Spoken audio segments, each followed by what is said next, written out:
Tenemos hoy la visita de compañeros, un sueco, un uruguayo radicado en Suecia y el doctor Rolando Bellido, que está viviendo en México. Él dice que no es cubano, él dice que no está radicado, sino que vive, porque él sigue en contacto con Cuba.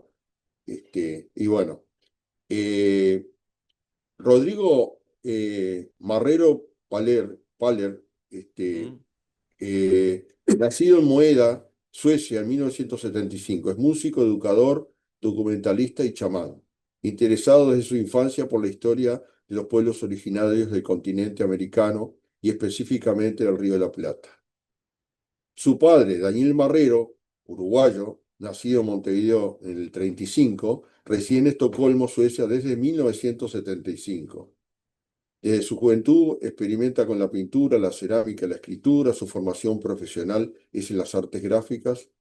En 1999 publica su primer libro, Relatos de Tres Orillas. Desde hace más de 2 décadas se ha involucrado, perdón, con proyectos en Uruguay, Cuba, Paraguay, relacionados con la soberanía alimentaria. Es miembro de la directiva de la Asociación Sueca Latice Latinoamérica. Y bueno, y después el doctor Rolando Bellido, cubano, que vive en este momento en México, doctor en ciencias filosóficas, miembros de la Unión de Escritores y Artistas de Cuba y fundador del proyecto de trabajo cultural comunitario El Árbol que Silba y Canta. Bueno, él además está relacionado con el tema martiniano. Él nos va a contar después un poco su relación con esa actividad que es interesante. Así que primero vamos a escuchar a Rodrigo y después seguimos con Daniel y después con el doctor Bellido. Adelante, Rodrigo. Bueno, muchas gracias. Buenas tardes, buen día. No sé qué hora es allá, pero acá es tarde ya, es de noche, va a ser las 7. Muchas gracias por dejarme participar en esta reunión, en este encuentro. Bueno, no sé, ¿empiezo yo entonces o tenés alguna pregunta por ahí? Empieza nomás, Bueno, da. empieza tú. Bueno, si empiezo con mi infancia, yo ya de niño tenía muchas visiones, yo tenía un jaguar al lado mío de niño. Después cuando mi hermano André nació, empecé a perder todas las visiones. Después de nuevo cuando mi hermano Mauro nació, cuando yo tenía 15 años, me volvió todo y ahí empecé con, bueno, viajes astrales y un montón de cosas raras que me pasaban que yo nunca entendí y sabía por qué tenía todo bueno, me pasaban todas estas cosas, ¿no? Eh, de niño, cuando miraba las películas de indios o de cowboy en Estados Unidos, las películas yankee donde metían a hombres blancos, ¿no? Pintados de indio o le ponían pluma. Bueno, yo ya sentía algo en mi interno, ¿no? Que, bueno, que yo era parte de esto, que de alguna forma tenía esto. Y siempre mirando las fotos de mi madre cuando ella iba a la escuela, yo me daba cuenta que mi madre era muy, muy oscura o tenía una tez mucho más oscura comparando con los niños de la clase de ella. Hay una foto en blanco y negro donde se ve que ella tiene una cara muy marcada y siempre estuve pensando, ¿no? Qué raro que mi madre sea tan oscura comparando con otros uruguayos que yo conocía, que la mayoría son, bueno, europeos o hijos de europeos, descendientes de europeos. Bueno, después bueno, he tenido todo ese interés muchos años, ¿no? No sabía mucho sobre los charrúa o de las etnias de América Latina, pero siempre tuve interés y quise conocer más. Mamá y yo fuimos al Uruguay, creo que fue el 2003, creo que fue, y ahí yo caminando con ella por la ciudad vieja, nos encontramos con Ciro Choñic, y él estaba ahí vendiendo camisetas con palabras en charrúa, y yo le decía a mi madre, primero le dije a mi madre, mira, esas palabras significan esto y esto, ¿no? Los números, las palabras que habían entonces, que yo había aprendido. Y empezamos a hablar con Ciro ahí. Y yo primero con Ciro, bueno, caímos bien, nos hicimos bien buenos amigos y tuvimos contacto por muchos años. Pero después un día, cuando yo estaba acá en Suecia, Mis padres fueron a una reunión con Rodolfo Porley, donde él presentó el laberinto de Salsipuedes, y ahí salió la información que habían suecos que habían estado en la región en el 1830 y que habían documentado y habían visto personalmente, por ejemplo, un señor que se llama Odolf, que tengo la foto acá si quieren verla, porque yo tengo un libro, después yo puedo contar más, pero tengo un libro acá que se trata sobre todo los suecos que estuvieron en América Latina, en especialmente en la región de La Plata, ¿no? Y Uxehübet, él vio o participó en las matanzas, y él lo escribe. Entonces hay un señor que se llama Carl Edvard Blad, trabajaba para la corona sueca, los dos trabajaban para la corona sueca. Ellos dos hicieron un reportaje acá, se publicó acá en el Aftonbladet en Suecia en el 1846, creo que fue, donde hablaban sobre la matanza de los pámpidos, ¿no? De los indios pámpidos. Y cuando yo leí eso, se me pararon todos los pelos en la espalda. Y entonces dije, wow, ¿y esto cómo puede ser que yo no sepa esto, ¿no? ¿Cómo puede ser que hay tanta gente latinoamericanos acá en Suecia que no conozcan sobre esto? Y esto no tenían que enseñar a nosotros ya de niños. Los suecos tendrían que enseñarnos esto en la escuela para que nosotros sientamos y sepamos de nuestros orígenes, ¿no? Porque siendo latinoamericano acá es como que sí, vos viniste de la dictadura y ya está, pero hay un más allá, ¿no? Bueno, entonces empecé a investigar y empecé con eso. Me contacté con Rodolfo, lo entrevisté, fui allá a Uruguay, lo conocí, bueno, conocí a Luis también, y de ahí empezó todo. Entonces el primer viaje que hice fue ese, que me encontré con él y quise saber todo lo que él sabía, y ta. Y de ahí empecé. Después, ¿qué hice yo? Empecé a buscar los nombres acá en Suecia. Entonces, buscando no solo por las redes, sino que me metí en los archivos acá de la corona sueca y leyendo libros antiguos, viste, en sueco antiguo, empecé a juntar nombres de gente que habían estado en el continente o en Uruguay, en Argentina y Brasil y Chile en esas épocas, ¿no? Y empecé a leer sobre ellos. Y entonces ahí encontré, hay diferentes libros. Mira, yo tengo un libro acá que se llama Svenskar i Sydamerika, que son suecos en América del Sur, que tiene todo en detalle, la gente que ha ido y venido hasta, bueno, tiempos modernos, ¿no? Después está este libro, que le he puesto una tapita acá para que no se me rompa, que se llama también Suecos, los destinos de los suecos en América Latina. Y ahí aparecen estos dos, el Carl Edvard Blad y el Uxehübet. Bueno, de ahí empecé a estudiar y un día encuentro que hay un biólogo, un señor que estudia las razas, ¿no? Por decir una mala palabra, pero estudia raza, es un tipo que estaba muy involucrado en el trabajo de medir cráneos y de estudiar a los nativos de América, ¿no? Y se ve que durante fines de 1800 los suecos mandaron una expedición a toda América donde se juntó esqueletos y cráneos.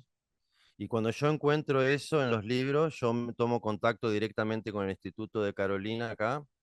Y ellos primero no quieren que yo, bueno, no me quieren dar ninguna información, me piden primero que tenga contacto con grupos de indígenas en Uruguay y me contacté con gente allá. También me pidieron que me contactara con gente del gobierno, me contacté con la señora esta que hace todo el ADN y todo esto, ¿cómo se llama la señora? Sanz. Eh, Mónica. Y después de ahí volví de nuevo a Suecia y apreté acá. Y cuando apreté acá, después me abrieron los archivos. Y después cuando encontré los esqueletos, y los cráneos y los restos óseos. Ahí fuimos y filmamos todo eso con una compañera uruguaya, Ivonne Dutra, que es, bueno, especialista, esa es arqueóloga, y ella me ayudó para poder, viste, levantar los cráneos y sacarle foto y todo eso. Y fui 3 veces a ese lugar, al archivo. Y encontré un cráneo que era, bueno, de Montevideo, ¿no? Es el cráneo que está en mi documental. Bueno, después de eso ahí empecé, ¿viste? Y entonces me fui a Uruguay de nuevo, hice toda la entrevista teniendo toda esta información. Yo quise, bueno, primero me encontré con, por ejemplo, con Gonzalo Abella, estuve con diferente gente para conocer más del tema de qué, a ver, qué se sabe en Uruguay o qué, ¿no? Me encontré con un montón de gente, me encontré con descendientes, me encontré con arqueólogos, me encontré con antropólogos, bueno, un montón de gente. Todos los que me recibían yo los iba a visitar. Y ahí hice la documental que se llama Pueblos Arrasados, que, bueno, no solo se trata de lo que encontré en Suecia, sino que también muestra un poquito la historia y lo que piensan diferentes personas sobre el tema, ¿no? Y de ahí salió también, estudiando todo esto, salió el tema de que los suecos raptaron una niña en Argentina, Rufina, y se la trajeron para Suecia para estudiarla. Y ahí cuando encontré todos los diseños de ella, bueno, la cara, la cabeza, todos los, porque le sacaron todo, cómo se la midieron y todo, ¿no?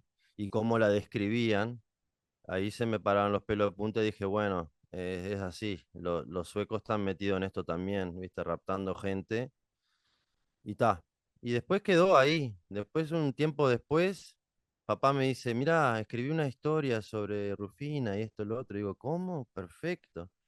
Y ahí apareció esto del libro de papá. Y para mí fue algo muy grande porque se imaginan que yo como hijo de mi padre y de mi madre, para mí fue un orgullo bárbaro que mi padre tome mi trabajo, que yo en realidad lo he hecho a puro pulmón. Este, me costó relaciones con la madre de mis hijos y todo, porque claro, yo estoy muy metido en esto, ¿no? Y a mí me duele mucho internamente, ¿no? Después, claro, nos enteramos nosotros haciendo las partidas de nacimiento y todo, que mi madre es directamente del Arroyo Malo, ¿no? De Tacuarembó, así que sabemos que somos nativos, somos de ahí, y por parte materna tengo todo eso muy fuerte en mí. Y para mí es charrúa siempre, yo soy siempre charrúa, y bueno, y ahí empecé a asumir mi viaje. Con el tema chamánico, con el tema de curandero, con los cristales, todo lo que yo hago. Y ahí estoy hoy, ¿no? Y sigo en eso y ta. Bueno, ahí un poquito más o menos cómo empezó todo. Y tengo que agradecerle siempre a Rodolfo Porley, pues fue Porley que me abrió la cabeza, o por lo menos que le dio la información a mis viejos. Y de ahí salió todo lo que estoy haciendo hoy en día. Y bueno, después se estanqué un cacho ahí con el tema de ser padre y encargarse de todo. Pero estoy metido todo el tiempo y estoy constantemente en contacto con, bueno, con Chonic y con Hacha y con alguna gente en Uruguay que hablamos antes sobre Chivi, por ejemplo, también estoy en contacto con él. Bueno, y sigo en contacto con gente, pero yo más o menos lo hago de mi perspectiva de, ok, de sacar información de acá de Europa. Ah, me olvidé.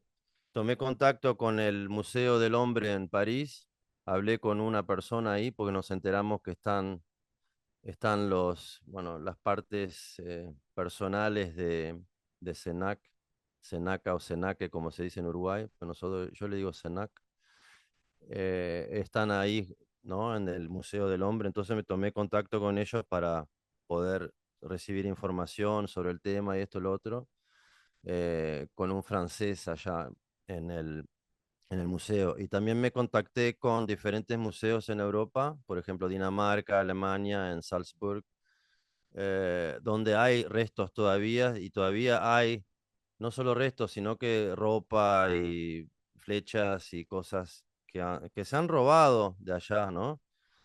Estuve haciendo mucho ruido durante un periodo, pero como dije, viste, al ser padre y eso, bueno, uno se concentra en otras cosas, ¿no? Así que más o menos eso, en rápido, corto. Gracias. Sí, muchísimas gracias a Silvia, a Eduardo, a todos los que hacen posible esta red con la que tomamos contacto hace muy poquito tiempo atrás. Es también un hallazgo para nosotros, significa mucho, porque, bueno, es un poco la continuación de lo que nosotros hicimos hace un par de años en Uruguay. Como decía Rodrigo, esto fue un proyecto colectivo que él empezó con la investigación y que nosotros como familia apoyamos de diversas formas, o sea, con la diagramación del libro por parte de otro hijo nuestro, que es Mauro Marrero, con otros aspectos, por ejemplo, la corrección en la que estuvo Elizabeth, en la que estuvieron otras compañeras también, o sea que fue colectivo esto, ¿verdad? Y nosotros tuvimos un pasaje por algunos lugares de Uruguay donde llevamos a Rufina al final a presentarla en la Casa de la Cultura Afro-Uruguaya, con un muy buen marco de público, con organizaciones originarias y con organizaciones de descendientes de esclavizados que nos trataron de una forma, fue un abrazo, sentimos que estábamos en el lugar que con Rufina en ese momento fue increíble. Eso fue la presentación del libro Montevideo.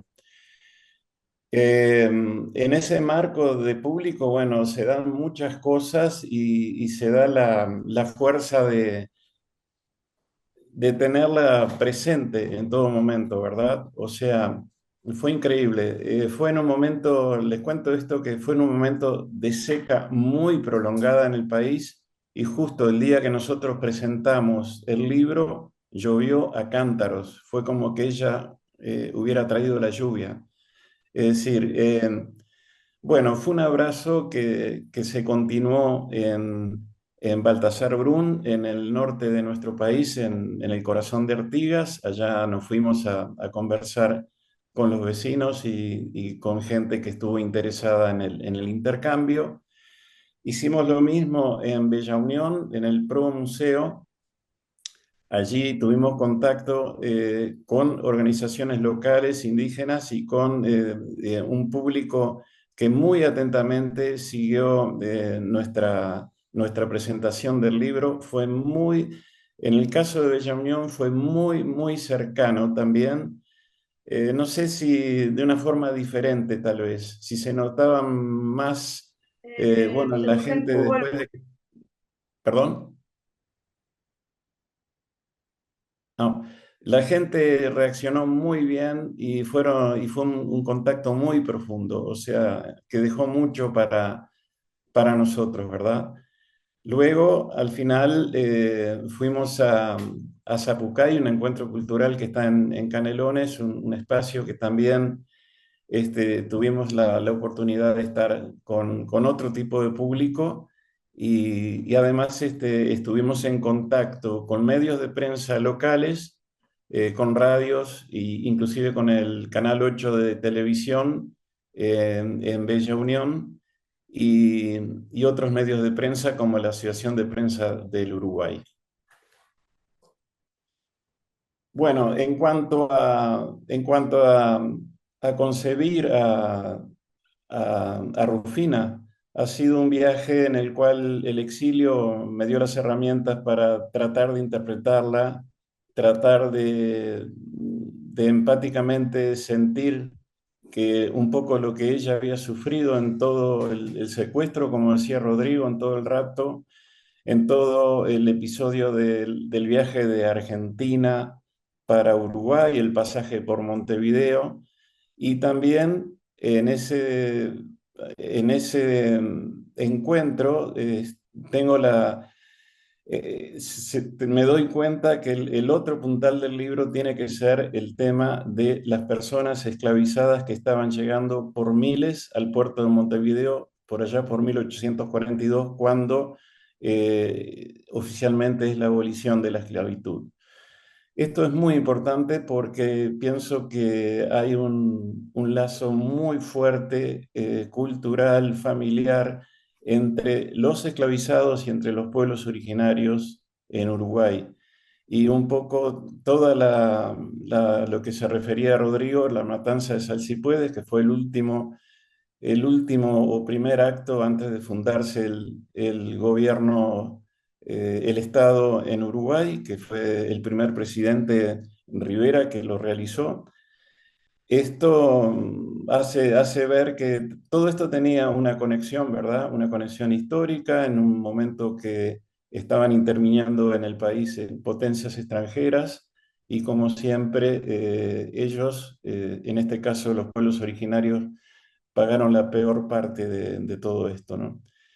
Entonces fue darle a ella voz, de alguna forma, darle sentimiento, tratar de también de pensar cómo ella se sintió cuando estuvo en manos de los suecos, cuando terminó, voy a decir una palabra fuerte, como sirvienta de una familia adinerada sueca, como fue la familia Tarras, que tiene que ver mucho con la corona sueca y que son inmensamente ricos.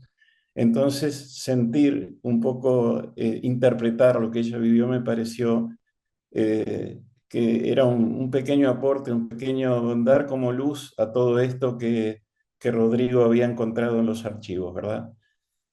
Es fundamental eso, pero este recorrido ha sido con mucha gente que sintió profundamente esta investigación, este texto, y que sirve para desnudar una vez más unas realidades en las cuales nos han mentido de forma oficial y bueno, y que salen a luz esta documentación, ¿verdad? Y que bueno, que por suerte fue encontrada y que nosotros humildemente hemos aportado.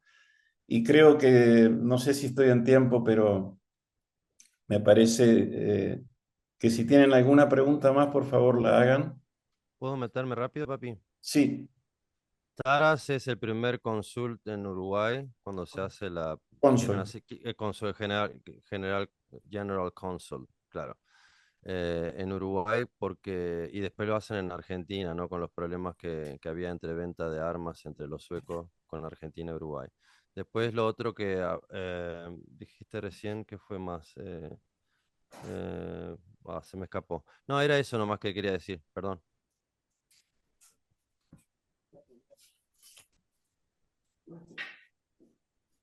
Sí, sí, seguí, papá. Sí, yo creo que por ahora está. Después podemos seguir en todo caso profundizando un poquito más en general. Bueno, a ella la describen en los papeles suecos que ella era una niña que tenía una mirada que estaba enojada o que estaba muy triste o que la veía muy rebelde, que tenían que cristianizarla, ¿no? Acá en Suecia. Eso decía que esta mujer hay que cristianizarla. Y bueno, ta. Bueno, escuchamos ahora a Rolando y después vienen las preguntas. Adelante, Rolando. Buenos días a todos. Acá tengo el libro en Monterrey, en México, al norte de los Estados Unidos mexicanos, ¿verdad? Quiero decirles, en primer lugar, que para mí es un honor, un privilegio, un legítimo orgullo que me estén cediendo la palabra. Yo solo había pensado en venir a escuchar, a aprender de ustedes que tienen muchísimo para enseñar. Este libro lo hemos presentado acá en dos ocasiones. En un ambiente académico la primera vez, con doctores que respingan un poco la nariz y que a veces están mal llevados por los vientos occidentales. Y también lo presentamos en medio de las montañas que rodean a Monterrey, en un rincón donde hacemos trabajo cultural, comunitario, y donde viven los pobres, los trabajadores, y donde se hace la comida tradicional a base de leña. En verdad, ambas presentaciones fueron conmovedoras, conmovieron a los presentes. Los verdaderos hacedores de este libro son Rodrigo y Daniel, con el concurso altamente significativo de Elizabeth, que viene de Tacuarembó, y de Mauro. Eso es un privilegio familiar. La célula familiar es el todo de la sociedad. Y a ellos los aplauso y les envío mi admiración. A Rufina la cazaron con Z, la capturaron, la apresaron, la aprendieron, ¿verdad? Como si fuera un animalito. Y en este libro están las trenzas de Rufina, está su familia, sus vestidos, su cultura y su mirada. Que como digo, creo que Rodrigo, su mirada está llena, nublada por la tristeza. Una mirada neblinosa de dolor y de tristeza. Porque ella sufrió las inequidades, las injusticias, la violencia del colonialismo, violencia física y también simbólica y también espiritual, que es la más dura de todas las violencias, y que hoy seguimos padeciendo. Han sido muy inteligentes estos dueños del mundo, estos hijos de puta o hijos de la gran puta, que nos están enajenando a los jóvenes con programaciones en YouTube, con toda esta cosa digital, y por eso yo considero que este tipo de encuentro es fundamental, para que no se pierda esa memoria, ¿verdad? Para que sepamos que los civilizados no son tan civilizados y todavía tienen mucho que aprender de nuestros pueblos originarios. Y que hemos de saber lo que fue, porque si no sabemos lo que fue, no vamos a entender el presente y no vamos a poder imaginar un futuro mejor. En realidad, hay mucho, esto es un relato histórico.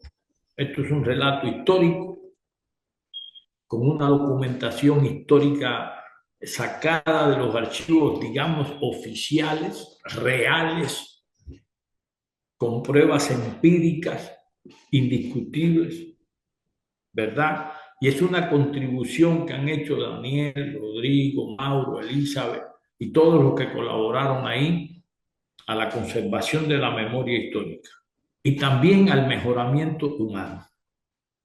Las cositas que he escuchado aquí hablando del orgullo de los participantes por los pueblos originarios me estremece. Porque en mi país, en la pequeña isla de Cuba, los aborígenes, como allá les llamamos, fueron exterminados casi completamente.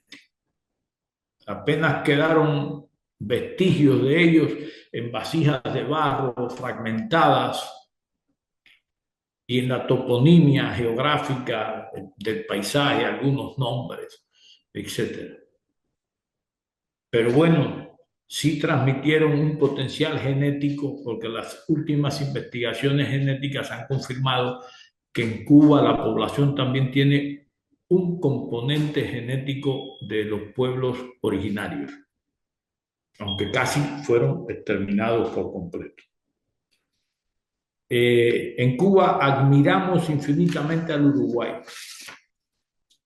a la garra charrúa. Nos dividimos en los mundiales de fútbol entre Argentina y Uruguay. Cuando juegan entre sí, pues yo no sé a quién le voy, porque siempre me solidarizo con el más pequeñito, con el más débil, pero también amo mucho a la Argentina, no les voy a mentir. No les voy a mentir que amo mucho a la Argentina. Y entonces, en Cuba tuvimos a Benedetti, conocí a Galeano personalmente, se lee mucho a Onetti, y en verdad es maravilloso que un país tan pequeño tenga tanta cultura y tanto que aportar a nuestra América.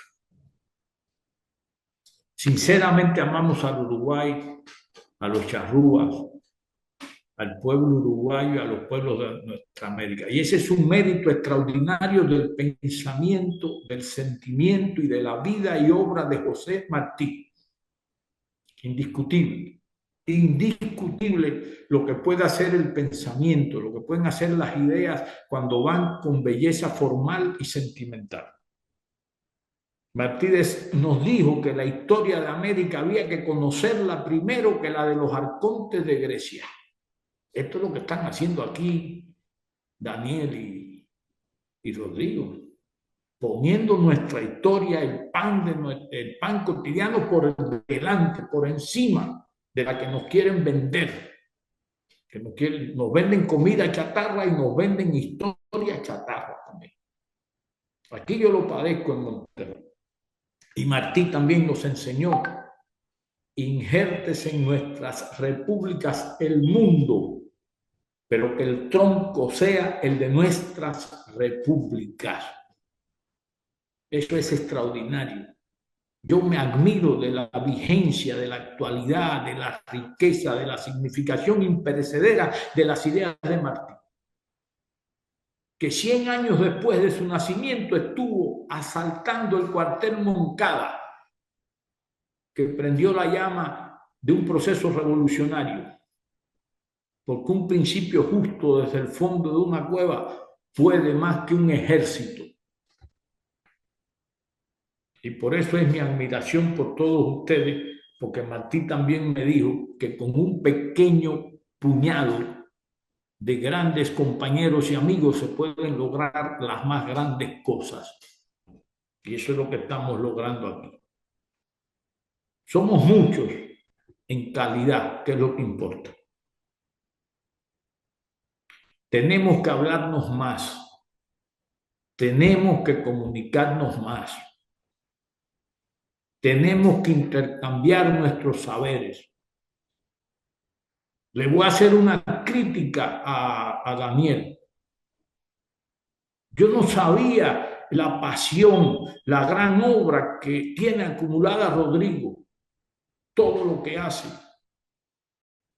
No podemos ser tan modestos, tenemos que conocer lo que hacen nuestros compañeros, nuestros familiares y divulgarlo. Si los capitalistas publicitan continuamente la mentira, la bobería, la tontería, la banalidad, ¿cómo nosotros no nos vamos a comunicar lo que hacemos?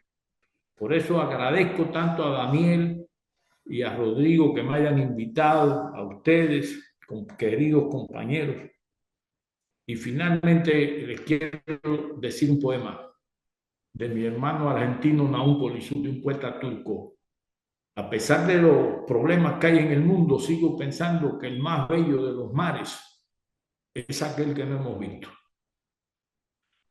La más linda criatura todavía no ha nacido. Nuestros días más felices aún no los hemos vivido. Y lo mejor de todo aquello que tenemos que decir, aún no lo hemos dicho. Lo vamos a decir. Muchas gracias y hasta la victoria siempre.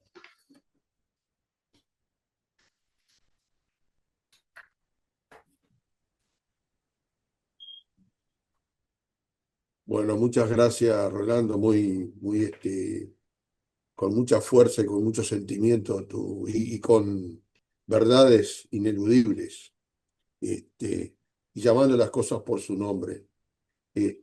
Bueno, Silvia, tú haces la moderación. Voy a saludar a Roberto Ábalos, que entró, a Héctor, quien más entró ahora después. Son queridos compañeros del conversatorio. Bueno, Eduardo, yo quería pedir la palabra, si es posible, te habla ¿Cómo? José. Sí, sí. Bueno, adelante, no sé, Silvia. Sí. Quería hacer comentario a lo que dijo Rolando. En Cuba existió el primer revolucionario que se alzó junto a su comunidad que fue Hawái en 1530 y pico. Y cuando antes de quemarlo vivo, cuando lo capturaron, lograron capturarlo, le dijeron que si él se avenía a la cristiandad, que iba a ser salvado. Y dice, pero ustedes señalando una canasta llena de oro, dice, pero ustedes rinden honor a ese Dios, al Dios oro, y prefiero estar en el infierno, si ese es su Dios. Fueron sus palabras. Sí, bueno, encantado de escucharlos. Eh, a mí me invitó Daniel Marrero, un gran amigo. Me permito presentarme un segundo nada más, porque excepto Daniel, Elizabeth y Rolando, no, el resto de los compañeros no me conocen. Yo les estoy hablando desde Cataluña. Nací en Uruguay, pero soy uruguayo cubano, porque tuve la dicha y el honor de haber vivido, estudiado y trabajado en mis años jóvenes en Cuba. Y bueno, soy músico y desde hace algunos años también dedicado a la producción de documentales. Lo que yo quería señalar, solamente de forma muy rápido, es, no voy a hablar de Rufina, voy a hablar del autor, que es al que conozco, y quiero señalar, por más que ustedes lo conozcan también, yo tengo la suerte de conocerlo personalmente y estar en comunicación con él de forma permanente. Pero Daniel y Elizabeth son dos amigos recientes que yo he hecho y, y tienen un valor humano y un carácter solidario en todo lo que hacen y en todo lo que dicen, que realmente es asombroso para los tiempos en los que vivimos hoy, en este mundo tan jodido y tan convulso. Y yo quería señalar solamente eso, es decir, cómo hay compañeros, en el caso de Daniel y Elizabeth, con tantísimos años de exilio, un primer exilio obligado, como todos sabemos, del cual yo también formé parte en aquellos años, en la década del 70, yo era prácticamente un niño, pero cómo ellos, aunque hoy sean exiliados, entre comillas, de forma voluntaria, donde viven, han mantenido esos valores que de jóvenes lo llevaron a luchar por un Uruguay mejor y que por esa razón, lamentablemente, tuvieron que emigrar, tuvieron la suerte de no caer presos y de no ser asesinados, y desde aquel comienzo de los años 75, 76, realizaron la tarea solidaria encomiable que hacen para Cuba y para América Latina desde Suecia y desde España. Solamente quería poner en valor lo que son estos dos compañeros. Yo sé que por modestia ellos se van a sonrojar por esta palabra que estoy diciendo, y también, si me permiten, saludar, porque quedé muy emocionado con las palabras de nuestro amigo y compañero Rolando Bellido, que es una voz autorizada desde el punto de vista intelectual, literario e histórico de la Revolución Cubana. Así que gracias por permitirme decir esto que acabo de decir. Buenas tardes, compañeras y compañeros. Ingresé un poquito tarde. Me da gusto verlos. Después escucharé con atención la grabación que comparta Silvia. Eh, no quiero opinar porque ingresé realmente tarde. Eh, hay cosas que cuando el compañero Rolando estaba hablando y mencionó ahí a Eduardo Galeano, me acordaba que Eduardo Galeano decía que si votar fuera algo bueno ya estaría prohibido. Entonces los sistemas democráticos es lo que hay que revisar. Siempre trabajamos por eso, nosotros intentamos mantenernos en el plano de lo decolonial en este conversatorio. al cual obviamente ya quedan súper invitados a participar cuando puedan y deseen. Eh, Porque entendemos, entre otras cosas, que el gran problema eh, es la modernidad como sistema, proyecto civilizatorio. Y, y nuestras izquierdas, o todas, o la gran mayoría de las izquierdas del mundo, partieron de una base errada y hoy siguen estando, muchas de ellas siguen estando en un camino equivocado. Porque ayer, por ejemplo, tuvimos una charla, participé de una charla donde estuvo Henry hablando sobre Haití y habló mucho de los marxistas negros, que habría que leer muchos más de los marxistas negros que al mismo Marx. Y porque la izquierda sigue pensando que todo el problema es básicamente económico, de la repartición de la riqueza, y va mucho más allá. Hay un problema de patriarcado, hay un problema eh, de, eh, de un pensamiento que todavía se sigue manteniendo, en vez de pasar a un plano holístico, seguimos en, en- en el dualismo, ¿no? Cartesiano. Hay un problema de racismo y todo eso es lo que nos lleva a que el mundo cada vez sea peor. No existe un solo país democrático que viva mejor que hace 10 años, mucho menos que hace 20 años, cada vez está peor. Acá en Montevideo, que 1,5 millones de personas. Ahora que vino la ola de frío, se están muriendo 2, 3 personas en situación de calle por día. Y no es que sea responsabilidad directa del Estado-Nación, pero sí es responsabilidad de la comunidad. Y eso es lo que no nos han dejado ejercer, el sentido de lo comunitario. Nos han hablado que vivimos en sociedad, pero en una sociedad en la cual cada uno somos individuos y el individuo es uno solo, es individual.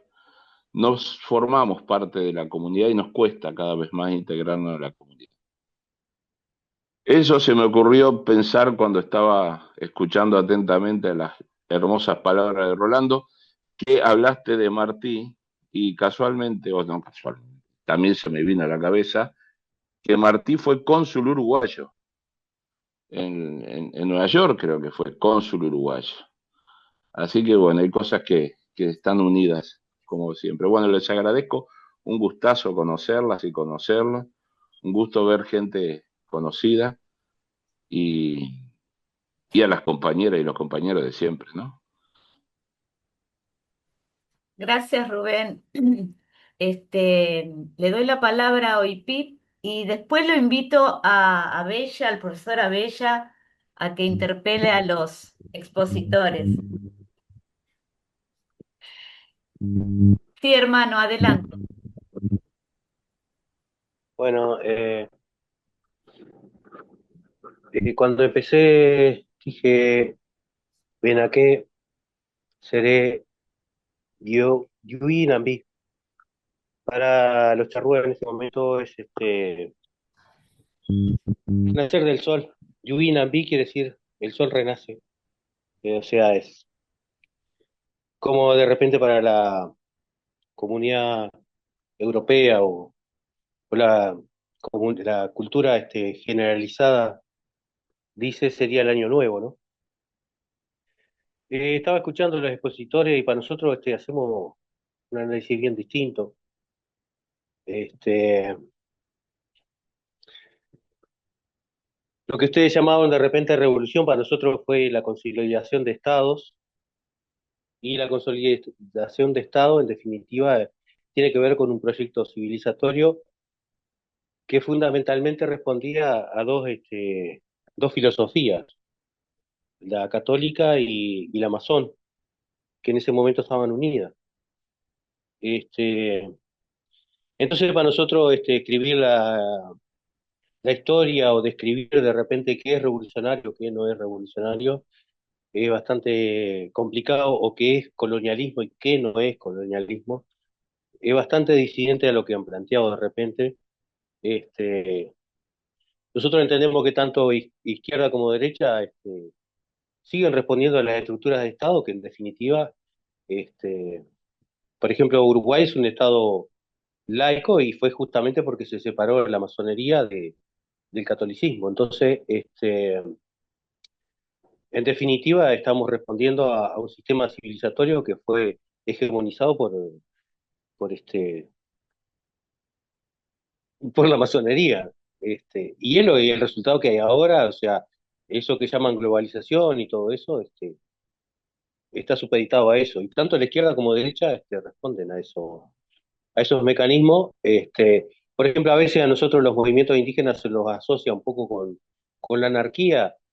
Sí, podríamos decir, pero en realidad la anarquía responde a una estructura este, que se creó, digo, en función de la instauración de los estados. Nosotros estábamos antes de todo esto. Entonces nuestro pensamiento tiene otro orden, incluso distinto a lo que de repente pudieron teorizar muchos ideólogos americanos. Hay una de las cosas que nosotros no profetizamos es el endioseamiento, o a veces el decir fulano de tal dijo la verdad absoluta. No estamos ni ahí, nosotros generalmente, este, y eso creo que lo heredó, por ejemplo, Artigas cuando decía, mi autoridad emana de vosotros y ya cesa entre vuestra presencia soberana. De alguna manera también Artigas en Arerunguá compartió con nosotros este tipo de filosofía y nos reconocía en aquellas épocas como poblaciones originarias, autónomas y que debían de gobernarse por sí mismos. Entonces digo, para nosotros el análisis un poco distinto, era un poco la intervención que quería hacer como forma también de homenajear el renacer del sol para los charrúas. Jaraná Pat Rambuey. Muchísimas gracias, Oipic. Compañero Abella, por favor, acercarse al micrófono. Está el micrófono ahí. ¿Se oye? Sí, sí, adelante. Bueno, en primer lugar, cuando yo siento estas noticias como el nacimiento de este libro, todos los libros son un parto familiar. Después llevan el nombre del apellido del papá y muchas veces nos olvidamos del apellido de la mamá. Porque como dijo una feminista norteamericana, las mujeres, no hay tantas mujeres famosas porque usualmente las mujeres no tienen esposas. Pero más allá de eso, lo que a mí me encanta de la ternura que se construye en torno a este libro es que no es ninguna excepción. Es decir, una vez en una aldea aymara, yo le dije a un maravilloso boliviano, un hermano, qué lindo es tu pueblo. Y él me contestó con su acento tan característico, una cosa te diré, Gonzalo, los lindos somos más en todos lados, los hijos de puta están mejor organizados. Y yo, bueno, entonces la misión es federar a los lindos. Y cuando yo me siento tan martiano, es decir, que incluso a veces, para no usar Latinoamérica como expresión, porque es una expresión que excluye a los afros y excluye a los pueblos originarios, yo prefiero usar la terminología de Martí, que habló de nuestra América. Y nuestra América no discrimina al norte. Si es un hombre en New Orleans buscando su identidad, es nuestra América también. La otra América a veces puede estar al lado de nosotros. Geográficamente puede estar al lado de nosotros. Pero de todos modos a mí me emocionó todo esto. Yo también viví muchos años. Cuba de alguna manera nos salvó la vida a muchos que estábamos perseguidos.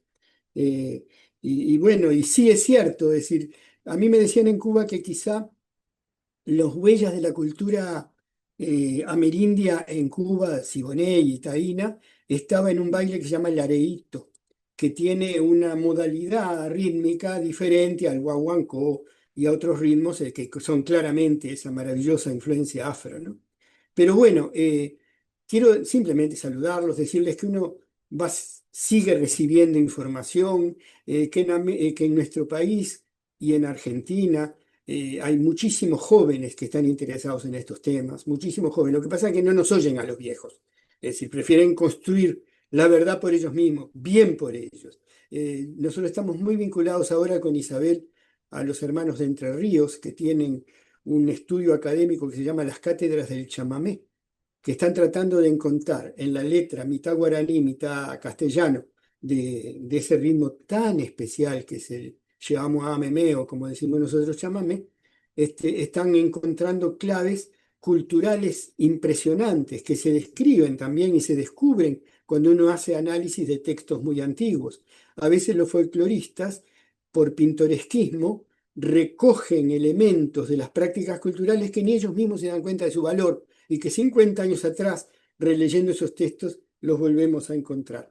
Yo creo, en síntesis, que este hermoso encuentro que promovemos acá, Isabel y yo nos sumamos de agregados, es, como alguien dijo, una cosa que tiene que perdurar. La conexión entre nosotros es fundamental y las señales de lo indígena.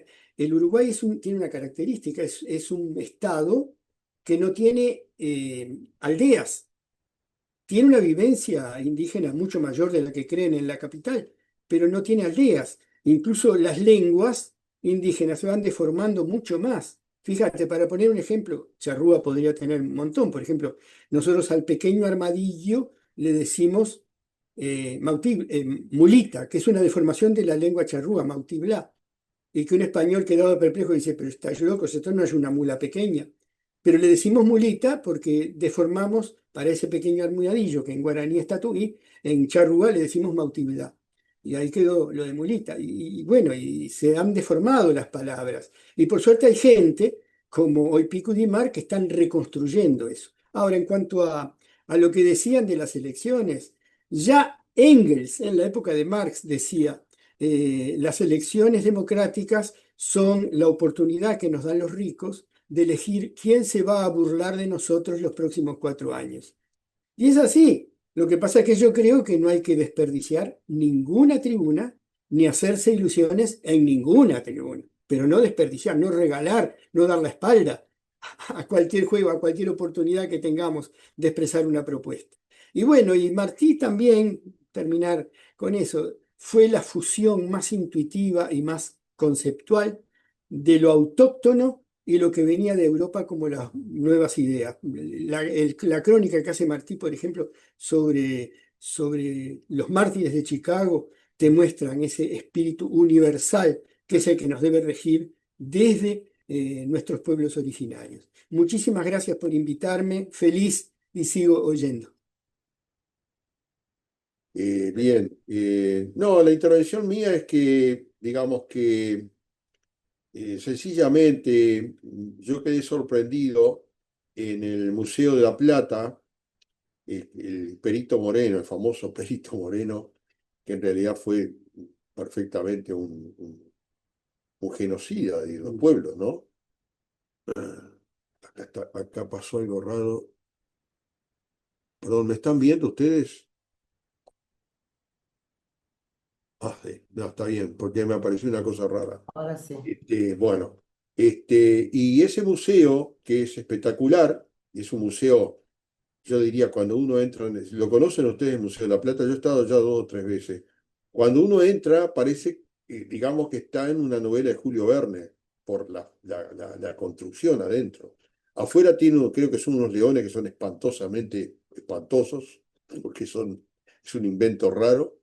Y yo en general siempre vi la parte, digamos, de historia natural, porque nunca alcanzabas a subir a otras, al donde estaba la parte antropológica. Yo no me imaginaba lo que estaba pasando allí. Y no, es decir, ahora, digamos, por suerte parece que la cantidad de esqueletos y cráneos y todo de indígenas que había ahí, porque había indígenas que vivieron ahí estudiados y murieron ahí. Fue terrible. El museo ese, y después hubo una rebelión de los empleados, de los guías y todo eso, tratando de cambiar el rumbo de ese museo. Y bueno, yo no sé ahora en qué situación está, pero hay una documental que se llama Los Cuatro Loncos, en donde aparece, y hay otra documental que se llama Los Jinetes de Roca, que fue el que llevó la conquista, lo que llamó conquista del desierto, pero en realidad no era una conquista. Este, y bueno, y ahí muestran cómo se llevaban los restos, sacaban de las tumbas y se sacaban los cráneos y las partes más interesantes para ellos y se vendían al exterior, no solamente Suecia, Francia. Es decir, el occidente estuvo muy involucrado en todo eso. Después hay otro museo que va a haber más, supongo, que yo conocí en Salta, en donde están le llaman creo que los niños de la nieve, son niños encontrados, creo que son dos o tres, creo que son dos o tres, que fueron encontrados en la nieve a altura de 5.000 de metros, en nieve eterna. Y lo habían llevado, su pueblo lo había llevado allí, lo habían, por una cuestión ritual, y estaban ahí, digamos, no enterrados, estaban en la nieve, estaban puestos ahí, ocultos, por supuesto, y esta gente, antropóloga, que fueron a investigar, que subieron, los encontraron, los trajeron al museo y los muestran ahí, como si fuera, como quien mostrar un dinosaurio, como quien muestra un esqueleto yo qué sé, de un animal cualquiera. Claro, no están bastante conservados dentro de todo. Entonces es un espectáculo espantoso, espantoso. Y cómo la gente pagaba entradas para ver eso como si fuera un gran espectáculo. Eso es hace pocos años. Yo no sé si esa política ha cambiado. Sé que en el Museo de la Plata se hizo entrega a los pueblos indígenas, se hizo una entrega de los restos y bueno, lo mismo que esperemos que pase también en el Museo de Rocha, ¿no? Con la abuela esa. este, y ya hay arqueólogos que están trabajando en la parte de las serranías ahí, más hacia lo que puede ser todo lo vinculado con el Río de la Plata, que están, encontrando en los cerros, el Cerro Pandazuca, el Cerro de los Burros, del burro, no me acuerdo bien cómo es, restos, digamos, objetos. Y lo que están haciendo, y es una cosa buena, no lo llevan a los museos, lo dejan en el lugar que tenía que estar. Supongo que algún objeto, algún elemento, lo que fuera repetitivo, muy repetitivo, sí, eso puede, o las fotografías, ir a los museos. Pero en realidad eso no fue dejado ahí para que fuera un museo para ser expuesto. Este, en realidad eran objetos de culto, no eran objetos de museo. Este, Todo eso me hace reflexionar con respecto a toda esta historia. El que sabe bien de eso es Rubén, que está muy vinculado allá porque está viviendo en Belo Horizonte. Eh, y bueno, eso quería comentar de los museos y la exposición justamente de los restos. A ver si Rodrigo. Después yo quería. Bueno, y después Isabel. Bueno, muchas gracias a todos. Yo habían dos cosas que me olvidé de decir, que acá en Suecia habían documentado, a ver si me oyen bien ahí, ahora. En Suecia se ha escrito que habían dos tipos de indios, ¿no? Estaban los indios bravos y los indios mansos. Y hablaban sobre los indios bravos, que habían millones de personas. Entonces, yo cuando oigo la historia oficial de que habían solo 3.000, ¿no? O que eran muy pocos, se ve que arrasaron con pueblos o con mucha gente, que se mató mucha gente, para después decir una historia oficial, ¿no? Que eran muy pocos y de esa forma poder también robar el territorio, ¿no? Después una cosa que me contó Gonzalo Abella, que siempre lo tengo en la cabeza, que él me dijo que hubo una guerra entre los araucanos y los incas, ¿no te acordás, Abella? Y vos me dijiste, estudiá ese tema, no sé qué. Y eso me abrió la cabeza porque después escuché que, bueno, los araucanos sabían o la gente sabía que ellos vivían en el paraíso o que vivían en el lugar perfecto y que no querían ser parte de lo inca, ¿no? Eso fue muy interesante. Después lo otro que quería también decir es que Anders Retzius, el biólogo sueco, él estuvo en París y vio a los 4 últimos charrúa. Y ahí fue donde se le prendió la idea de empezar a estudiar esto. Y eso aparece en mi documental. Solo quería decir eso. Gracias.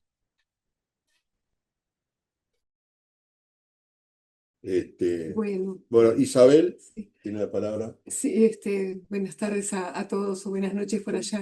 Isabel. Sí, hablo ya más fuerte. No, saludo, me presento, Isabel Izquierdo, soy la compañera de Gonzalo y trabajamos juntos hace años en estas investigaciones. Pero quería responderle o tomar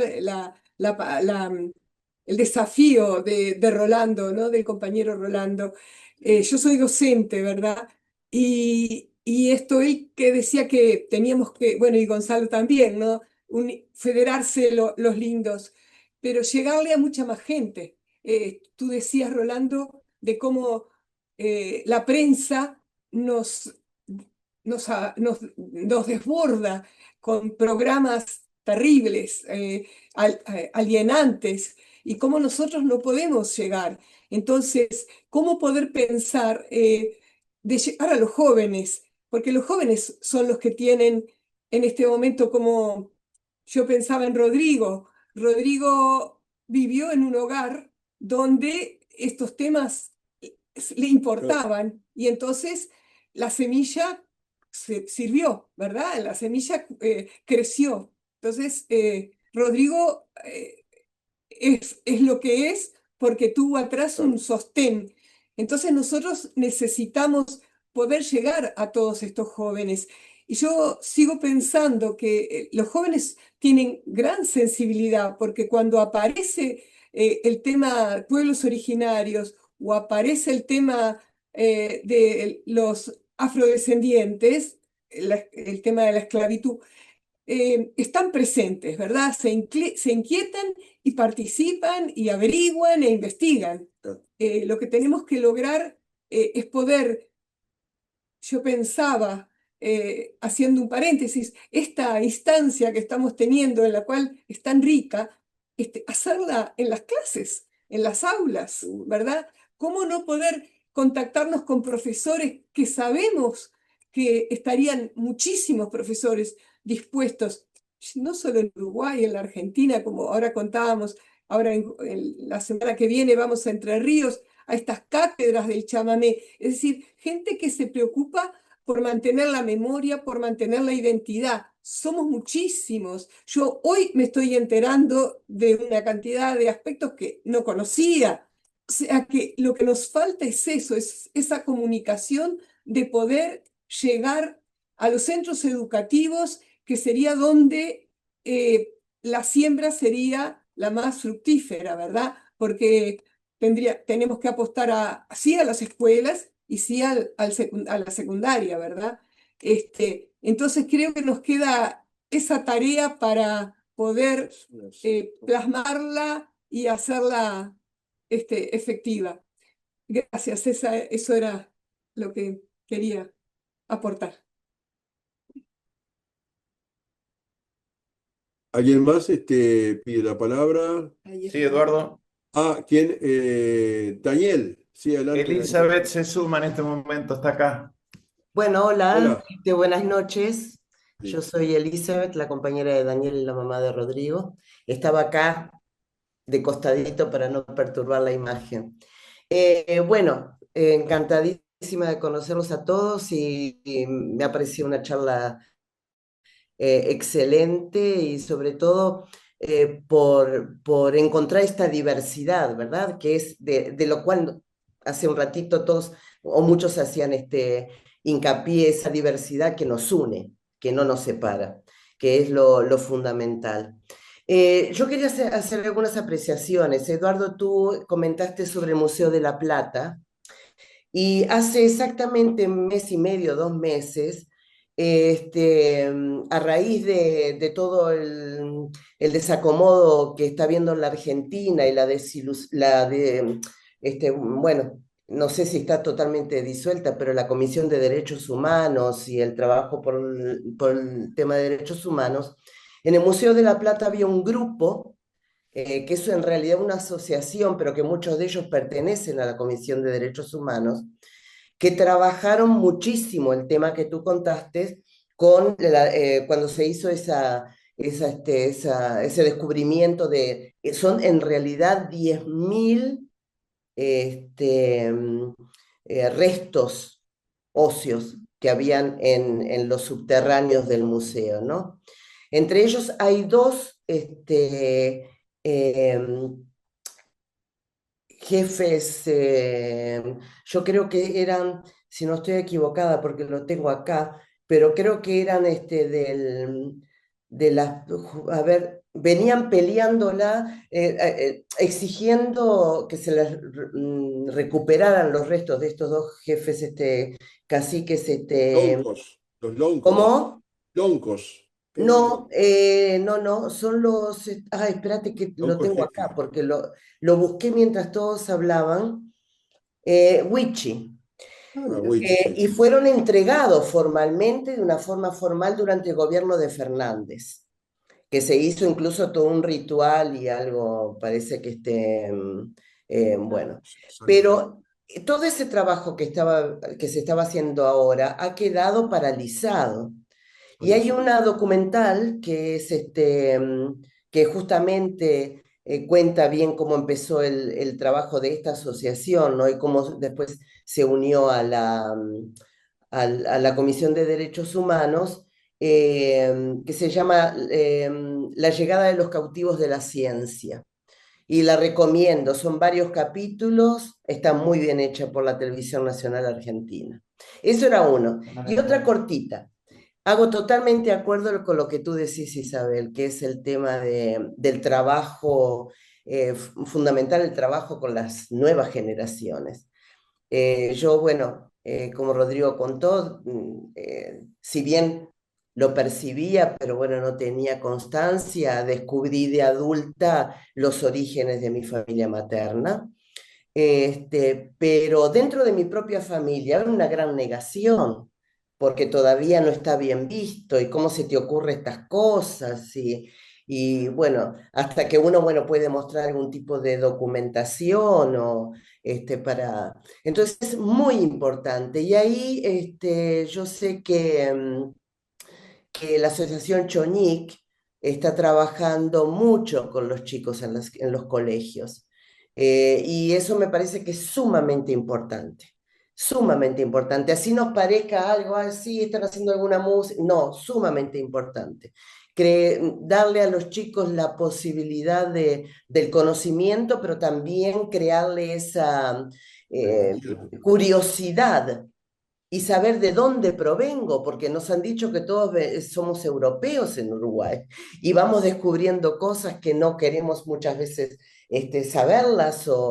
Y entonces hago totalmente de acuerdo contigo y bueno, y ayudar y apoyar a las nuevas generaciones a seguir con esto. En Uruguay ha habido mucho cambio, ¿no? A la época de cuando yo era niña, a lo que es ahora, hoy se habla. Hay personas que se identifican con su ascendencia. Entonces eso es muy importante, muy importante. Era nada más que eso. Y encantada de conocerlos a todos. Gracias, gracias.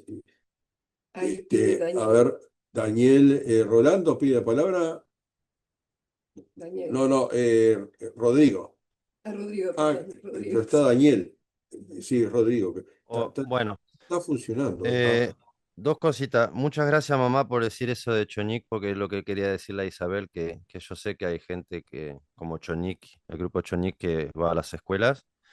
Después, una cosa que se me ocurrió es cuando, si por ejemplo, yo tengo ADN, ¿no? Nativo de Uruguay, y yo me encuentro, por ejemplo, con otra compañera que también tiene, nuestros hijos van a tener aún más. Y eso quiere decir que hay que enseñarle a los niños, cuando ellos tienen los rasgos, como mamá decía, que todos no son europeos, ¿no? Bueno, después hay un libro que yo encontré en la Ciudad Vieja, que se escribió durante la dictadura, que se llama Boletín Histórico del Ejército, y yo sé que hubo mucho, se hablaba mucho sobre que no, que acá no había, no hubo nada. El ejército hizo un estudio bárbaro durante la dictadura, está acá, yo lo tengo acá, estos libros. Y es impresionante, boletín, se llama Boletín Histórico del Ejército, fue, ¿cuándo salió? En 1977. Acá hablan, ellos hicieron todas las investigaciones, ellos fueron a lugares, recogieron información, así que la historia oficial es porque se ha elegido no decirla, ellos saben. Esto es, si yo lo tengo acá en papel, se imaginan lo que deben tener ellos en sus registros, ¿no? Quería solo decir eso porque me había olvidado. Gracias.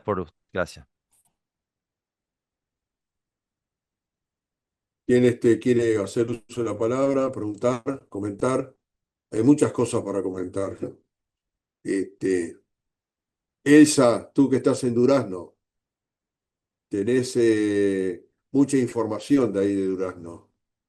Yo lamentablemente vivo en Durazno, donde fue presidente Rivera, donde dio la orden de Salchipuede. Sos amiga de Padrón Fabre, el historiador, ¿no? No, no, no. No, no.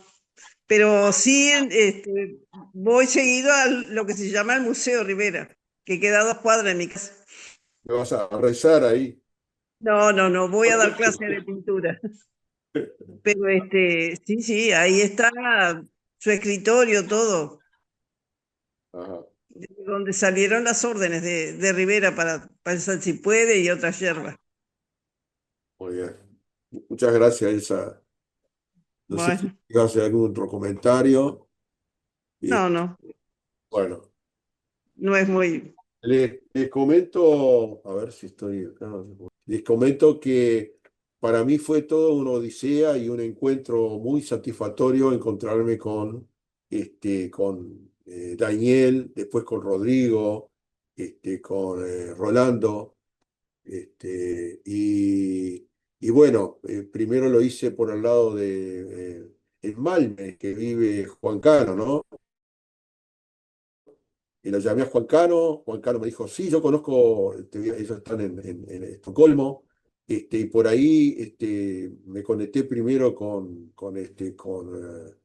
Daniel. El Daniel me dio el contacto con Piñeiro, que es otro compañero uruguayo que está hace años también en Suecia, y ahí todo había surgido porque el amigo Rubén un día estuvo en casa, como no me avisa cuando va a venir, estuvo cuando yo no estaba, pero tuvo me dejó prestado este libro. ¿Es un regalo, Rubén, o me lo dejaste prestado?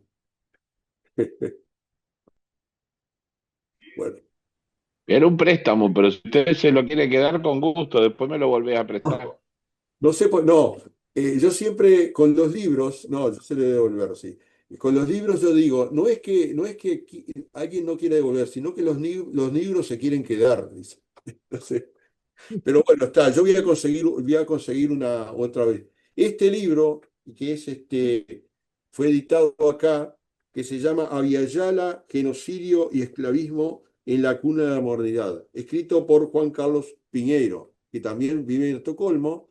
Y bueno, y yo tratando de ubicar a Piñeiro fue que di con Daniel y después y para mí fue un tesoro en Suecia encontrar uruguayos, un hijo de uruguayos también preocupados por el tema de nuestro territorio. Fue una sorpresa muy, muy grande. Si yo busco acá en Uruguay no es tan fácil tampoco. No. Y bueno, este libro vamos a hacer la presentación. Yo les voy a avisar la fecha, y Piñeiro va a estar presente a contarnos cómo hizo este libro Genocidio, Esclavismo en la Cuna de la Modernidad. Es un libro interesantísimo. Les recomiendo, creo que acá no está, porque lo hizo en una imprenta y quedan algunos numeritos, creo. Me va a mandar uno, me va a dejar uno acá con el imprentero, y ahí entonces le voy a devolver a Rubén. ¿Puedo decir algo? Sí, a ver, Gonzalo quiere hacer un comentario. No, me encantó el título En la cuna de la modernidad. porque a veces que el siglo XIX, en el marco del cual se inscriben tantos brutales genocidios por el colonialismo y por los gobiernos serviles que sufrimos, es en el marco del desarrollo del capitalismo en Europa. Para tener una idea, Salsipuedes, el inicio del genocidio charrúa fue en 1831. La primera locomotora en Inglaterra apareció en 1812, la máquina a vapor. El capital de usura, que es el primer capitalismo, pasa a ser capitalismo fabril, con las primeras máquinas a tracción animal.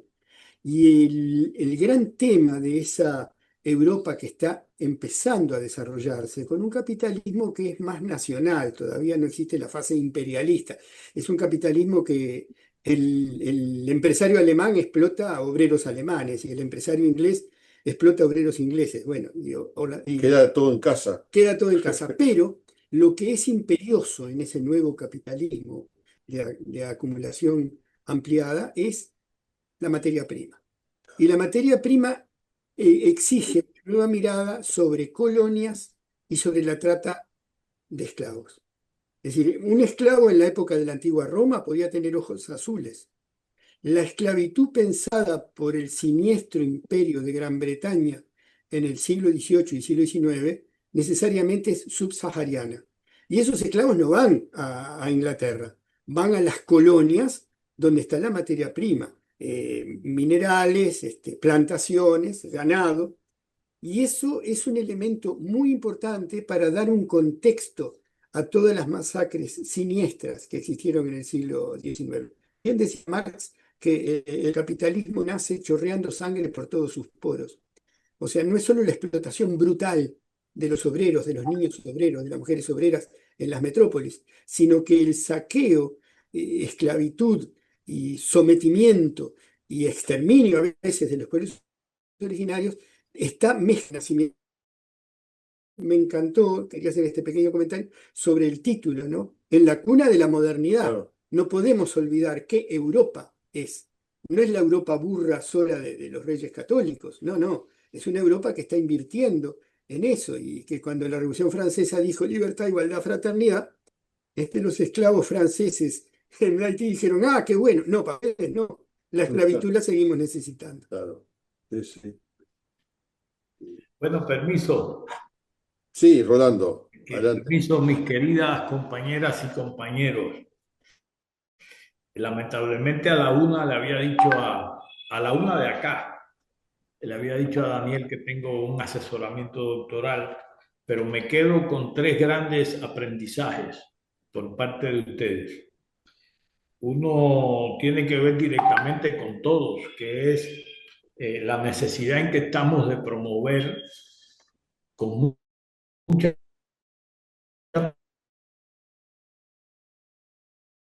pasión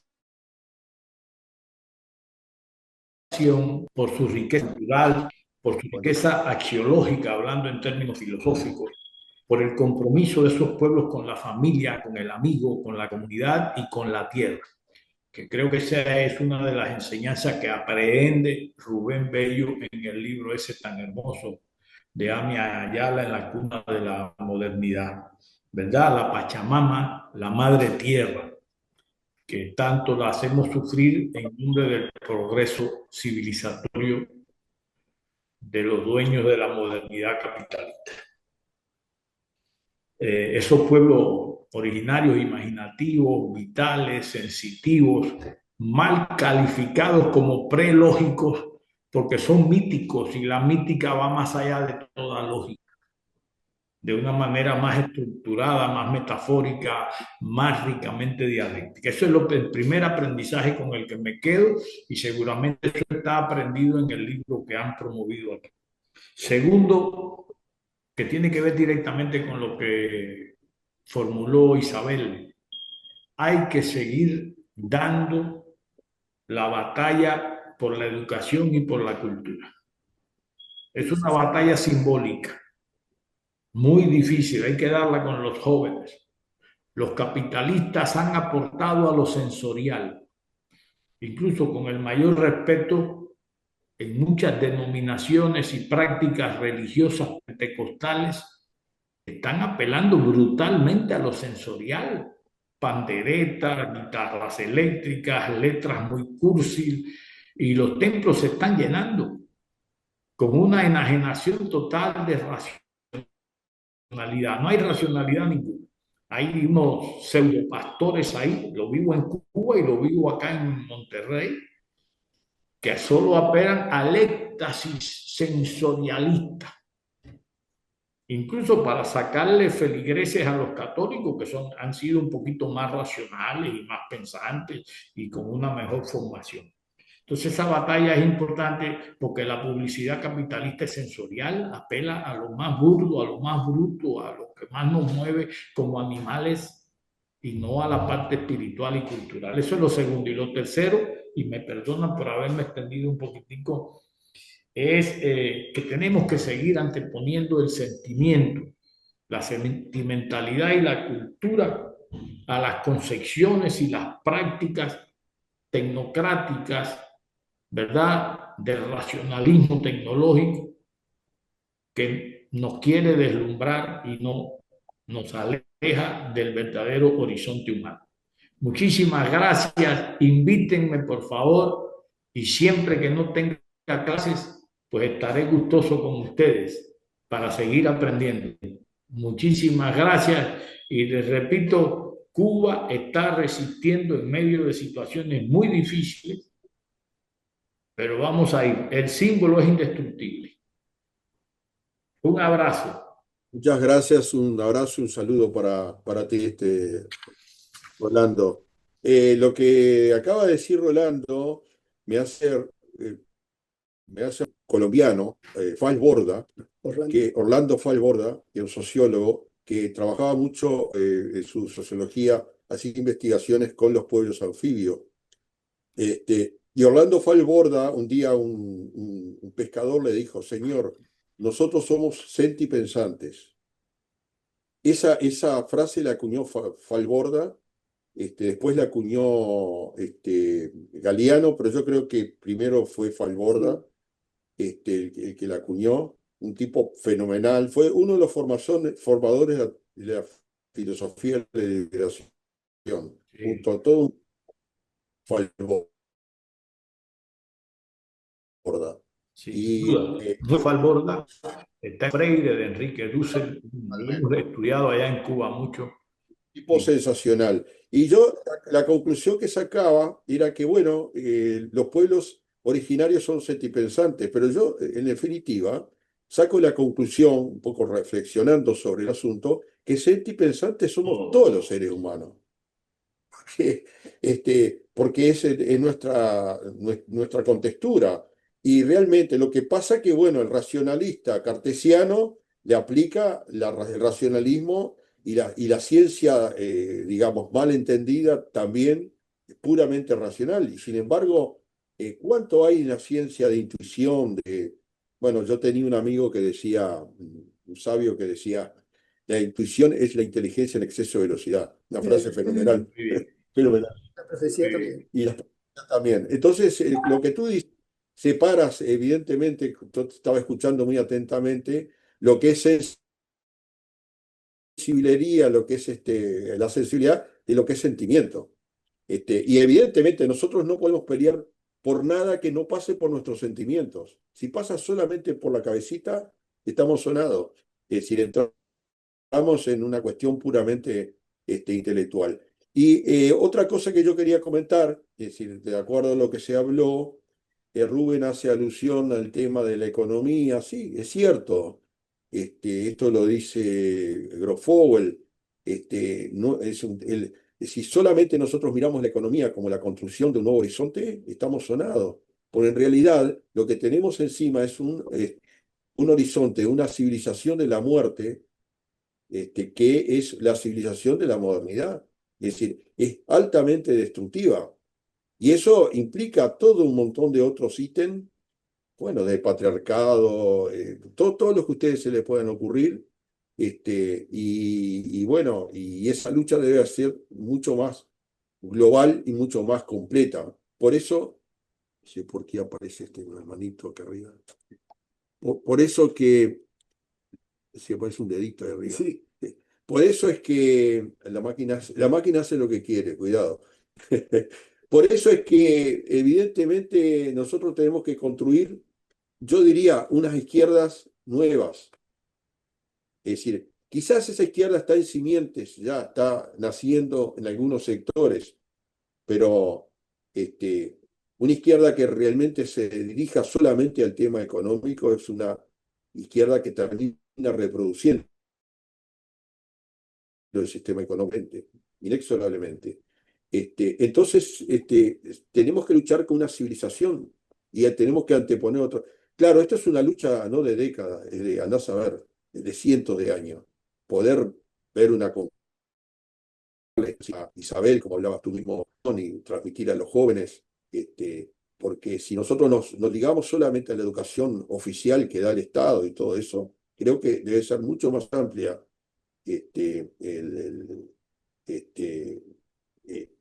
educar. No podemos solamente pensar en la educación oficial, tenemos que buscar por todos lados y tiene que ser una educación permanente. Había una maestra acá que hablaba de la educación permanente, muy importante. Y esa educación permanente implica también los pueblos originarios. Y si por ejemplo, nuestro no se tiene que tener, somos todos culpables. Los que somos hijos y que somos descendientes de europeos somos culpables, porque no nos callamos. Entonces, tiene que haber ese piso, tiene que estar primero los pueblos originarios, que es los que estaban, y después todos los demás, los emigrantes que vinieron, los negros africanos que fueron encadenados y esclavizados. Y ahora hay un descubrimiento en Brasil muy interesante de que se encuentran restos de una mujer negra de 13, 14 mil años. Eso ya está bastante difundido a nivel académico. Hay un lugar que se llama, bueno, no me acuerdo cómo se llama, el pueblo tiene el nombre de la mujer que le pusieron. Eso es tremendo que descubramos que están antes que los pueblos originarios venidos por la Berigia, por otros lados. Había negros africanos, pueblos africanos. Eso es un encuentro de hace muy poco, de muy pocos años, pero está bastante difundido a nivel de la academia. Entonces hay que revisar todo eso. Perdón, Rubén, ¿querías hablar tú?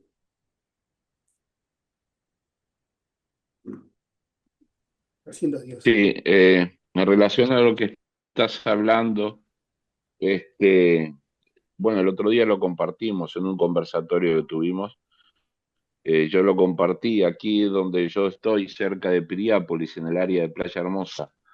Hay muchas organizaciones sociales que estamos trabajando para defender actuar en diferentes luchas que están abiertas, ¿no? Todas tienen que ver con el tema ambiental, pero hay una que es muy grave y es que quieren intervenir lo que es el Canco SP, el Cerro Pan de Azúcar, quieren intervenirlo.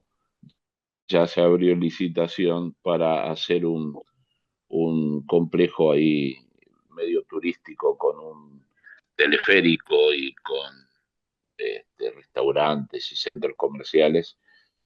Y eso es uno de los frentes, después hay otro más. Ahora surgió uno nuevo en la Plaza de la Madre, aquí en plena rambla de Piriápolis. Es un predio enorme, un campo libre, donde muchas familias se juntan con sillitas a pasar ahí el rato, los niños juegan y tal. Abrieron una licitación para ver si pueden construir ahí algo. También otro centro comercial con cines y cosas.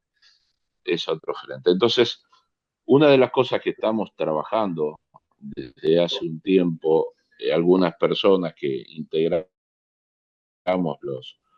los diferentes organizaciones y coordinadoras, es que las herramientas están lógicas porque tienen que ir, las herramientas las ponen las leyes, la legislación del Estado-Nación. Con esas herramientas es que se va a trabajar. Hay que actuar en ese canal. Pero lo que queremos hacer, lo que estamos tratando de que las personas que integran las organizaciones entiendan de que estamos en un territorio sagrado, donde aquí también hace 13.000 años hay registros de vida humana, donde hay muchas zonas que son sagradas y zonas con una ancestralidad muy fuerte, que las personas originarias que hoy habitan esta zona se sienten muy dolidas cuando van y hacen, justamente hoy Eduardo habló de eso, hacen un relevamiento de partes arqueológicas y las sacan del lugar y las ponen en museos, se las llevan a museos. Las organizaciones indigenistas aquí no quieren que eso suceda, quiere que permanezca en territorio. Pero a lo que voy es que queremos que entiendan las personas que integramos todas las organizaciones de lucha de aquí, es que todo tiene que partir de la base justamente de respetar la ancestralidad del territorio. Lo primero que tiene que decir cada documento que se presente, ya sea para que el SNAP reconozca el Cerro Pan de Azúcar como un territorio a respetar y tal, lo primero que tiene que decir todas las declaraciones es partir de la ancestralidad del territorio. Aquí estas zonas tradicionalmente han sido zonas balnearias. Un balneario acá, me imagino en otras partes también lo es así, en la gran mayoría es un lugar de recreación donde las personas, aquí se acostumbró mucho a tener una casita de playa, a venir un mes, 2 meses de verano, y hacen lo que quieren. Es a pasarla, digamos, a hacer todas las cosas que no pueden hacer normalmente en la ciudad, la vienen a hacer acá. Pero ahora está el agravante que también hacen las mismas cosas que hacen en la ciudad. Entonces el balneario se está convirtiendo como en un satélite de lo que vendría siendo Montevideo o Minas o las ciudades. Y no hay ningún respeto por la fauna, por la flora nativa, por los cursos de aguas naturales que se forman. Y queremos, queremos lograr que si se pudiera de balnearios a estas zonas de aquí, que va desde la Sierra de las Ánimas hasta Cerrito de India, y que se llamaran o se mencionaran, hicieran mención como territorio a proteger, tierras protegidas, áreas protegidas, para que inmobiliarios que ocurren. Acá hay cerca entre Playa Hermosa y Playa Verde, hay una antigua fábrica de procesadora de pescado que se llama Urupés, que esa fábrica está abandonada hace años. Ahora ese terreno lo compró un tipo que es un escribano y está haciendo un desarrollo inmobiliario. Y ahí debajo, de donde hicieron alguna vez toda la fábrica, hay registros arqueológicos que datan de hace años, ¿no? De pobladores de aquí de la zona. Era taller, también parece que hay algunos enterramientos. Entonces, resumo, lo que estamos intentando es que se valore primero, antes de hacer cualquier acción dentro de la legalidad y las leyes que exige el Estado-Nación, es que se parta de la base de respetar y tener conciencia de que este es un territorio ancestral que hay que cuidarlo desde ese punto de vista. Y nada, eso quería comentarlo en relación a lo que venía hablando de Eduardo del descubrimiento de Brasil de hace 13.000 años de esta persona. Aquí también hace 13.000 años que hay registro de vida humana y se está trabajando muy bien con las arqueólogas, algunas arqueólogas del Cure de Rocha, que bueno, que han colaborado muchísimo en unos estudios, son arqueólogas que van un poquito más allá de la academia, por suerte, y tratamos también de tener,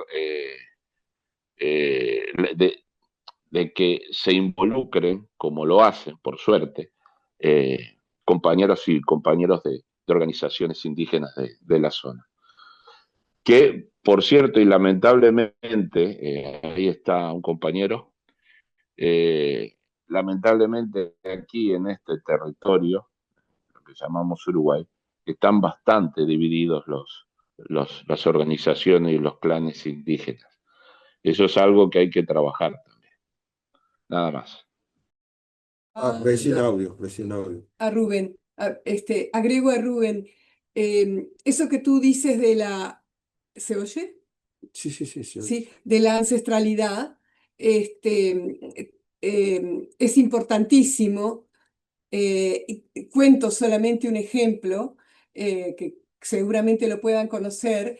En Australia, los aborígenes, a pesar de toda la discriminación que hay, de toda la explotación que ha habido, de la historia reciente más cruel, pero en todo acto público, digo desde una fiesta, a un velorio, a una graduación, sea en la plaza pública, sea en tu casa, sea en lo privado, sea en lo público. No hay actividad que no se comience con un reconocimiento a los pueblos originarios que poblaron estas tierras. Ese homenaje se hace, si bien es de palabra, ¿verdad? Los jóvenes que se crían, que van a la escuela, que participan de estas Va a generar actividades, un piso. va a generar una sensibilidad, por lo menos como decía Rodrigo, que él se preguntó, bueno, ¿qué había pasado? ¿No?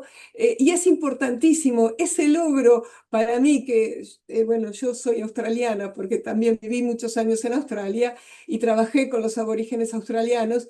Fue una conquista impresionante, aparte de otras, ¿verdad?, que se han ido logrando. Pero el que, primero, ondee la bandera aborigen en toda institución pública y que se haga este reconocimiento siempre es importante, porque emociona. Yo decía, la vez pasada estuve en un velatorio y que se hace muy particular después del mes de fallecida la persona, ¿no? Era mi consuegra, además, la quería mucho. Empieza el homenaje con el agradecimiento a los ancestros, ¿verdad? Y es fundamental porque va a la sensibilidad, a lo que decía Rolando, ¿no? Rolando creo que fue, de no dejar el lado sensible. Y tú dijiste otra cosa que, no, de los temas ambientales, que le decía a Eduardo, que hoy está llegando. Lo que no frena la especulación inmobiliaria en Sí, Australia. sí, no frena la especulación. Y pensaba yo que a veces, yo había propuesto hace tiempo ya, que se pudiera conocer las leyes, conocer todos los decretos que hay, porque es decir, el poder va creando los decretos que los ampara, ¿verdad?, que los protege. Sí, sí, sí. Pero los pueblos también tenemos que crear ese paquete de derechos. Y, por ejemplo, los arroyos, los ríos, siempre supimos que había una cantidad de metros en las cuales no se podía construir.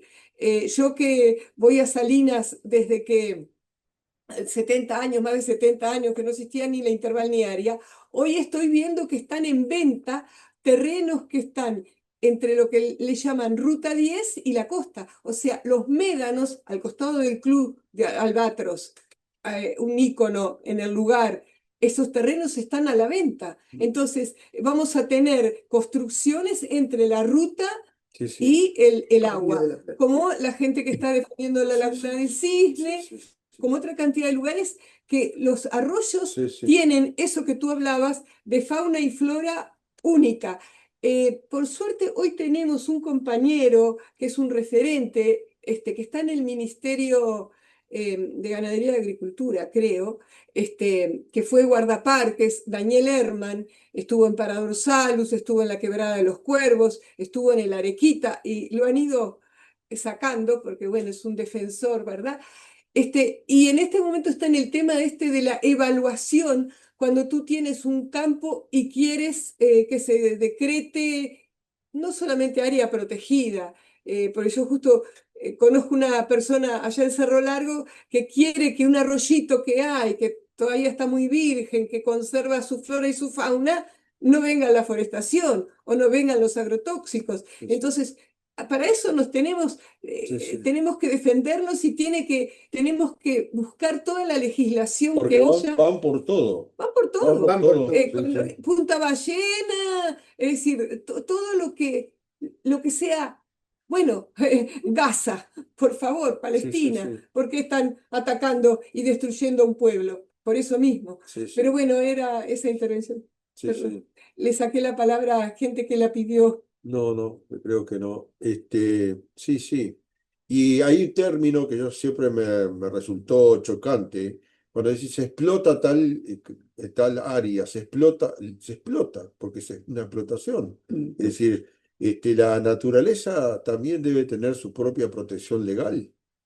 Está sujeta a Acá en derechos. esta zona, perdón Eduardo, para hablar con Isabel algo, en esta zona de aquí están empadronados hasta las parcelas de la playa, de toda el área costera, el área de las dunas están empadronadas.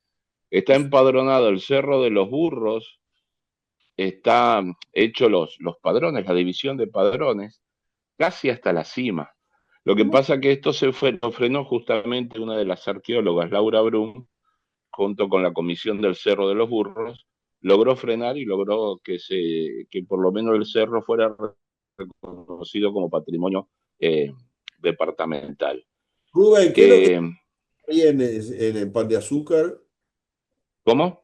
¿Qué es lo que quieren hacer en el pan de azúcar que Un están teleférico que parta de lo que es el ECFA, ¿viste? La Reserva de Fauna y Flora, atravesaría todo lo que es, pasaría por encima de los cairnes que hay, pasaría por encima de las pictografías de toda esa zona y, y arriba quieren, donde está la cruz, imagínate, hay una cruz ahí arriba, quieren iluminar la cruz, lo cual sería fatal para la fauna, quieren iluminar la cruz y quieren hacer un restaurante para que la gente pueda ir y comer allá arriba comidas muy ricas y una zona muy agradable. Sí. Entonces, lo del teleférico es una cosa que hay gente que está a favor y gente que en contra, incluso dentro de las organizaciones. Hay gente que está pidiendo, bueno, ya que quieren hacer un teleférico, no lo hagan por ahí, lo hagan por la parte de atrás del cerro, que está mucho más cercana a la cima, digamos, y pero ahí tendría que hacerlo desde como es desde tierras privadas, y eso nunca va a suceder. Edu pidió la palabra. Edu, adelante, Edu. Bueno, Edu ha participado en varias de estas cosas, sabe más que yo todo. Bueno, no sé si más que vos que estás ahí en territorio, pero sí participamos incluso contigo, bueno, de una instancia de sensibilización por el tema del Canco SP. Canco SP en idioma charrúa vendría a ser, aquí es un sitio sagrado. Bueno, es un sitio sagrado justamente porque allí hay ancestros que están enterrados allí. Es un sitio de trascendencia para nosotros. Nosotros realizamos de alguna manera este, rituales de trascendencia, o sea, de meditación, bueno, yo qué sé, en realidad sé, pero digo, que tiene que ver con nuestra espiritualidad. Esa pictografía que hay allí tiene una connotación de justamente de esa milenaria práctica de espiritualidad que tenían los charrúas y que tenemos nosotros hoy también, ¿no? Entonces, por eso digo, hoy en día ese cerro está invadido bueno, parcelado, como decía Eduardo, eh, y invadido, incluso digo, ese sitio que tiene la ECPA, bueno, yo qué sé, es un zoológico, hay que ser realista, es un zoológico de animales. eh, algo que digo que ya fue, digo, está sosteniendo todo un sistema de, de este activismo, pero desde otra, Está no bueno. es, no es un cultivo extractivista, pero digo, sí es una forma de extractivismo, en el sentido de que se ha invadido el lugar, se ha generado toda esa supuesta reserva, se la enjardina, se la parcela, se le lleva animales que no tienen nada que ver. Hoy en día, por ejemplo, los cuatís se multiplicaron y se liberaron y andan por todos lados. Yo qué sé, generaron hasta distorsión del ecosistema, que además es un ecosistema muy particular, que hay eh, especies híbridas que solo hay ahí. No sé, podemos hablar horas sobre el cerro, este, y que bueno, que lo que quieren hacer es lo que nosotros llamamos egoturismo, porque es egoturismo. Tiene que ver más con el ego y el dinero de la gente y la locura de hacer una especie de turismo insólito, que lo que hace es depredación. Porque aparte le ponen, uno de los términos de cuando presentaron el proyecto del teleférico, dicen que es ecológico. ¿Dónde se vio que un aparato invasivo de la naturaleza sea ecológico? Digo, es muy insólito. Además, lo que me quería referir es que la empresa que lo quiere colocar es amiga del intendente. O sea, un amiguismo, una cuestión bah, que hasta repugna los términos en los que se puede hablar. Los saludo a todos, muy bueno el tema, muy interesante. Quiero conocer ese libro. Este, me enteré y bueno, no pude asistir. Una de las cosas que les quería referir es que una de las cosas que pasa, que una cosa es eh, el Montevideo y otra muy distinta al interior, y creo que ustedes seguramente cuando presentaron el libro vieron esa diferencia. Y bueno, para el interior habemos otra forma de laburo. Muchas gracias por la charla. Bueno, Adelante. yo la primera agradecida es a Rufina, ¿no? Porque nos unió. Sí, La sí. mirada de Rufina. Mira, Y a Rufina. todas las compañeras que estuvieron participando en el coloquio, me parece fundamental. Sí, sí. Me han dicho que es un libro feminista, lo cual yo hago acuerdo con eso. Es un libro que trata de ser empático con todo lo que han sufrido las mujeres y en particular Rufina. Para ella, entonces, esta reunión mágica. Gracias a todos. Bueno, Gracias. gracias, Daniel. Bueno, daríamos, Elizabeth, ¿quieres hablar algo? Para No, despedirme también, porque ya veo que se está llegando a la hora, ¿verdad?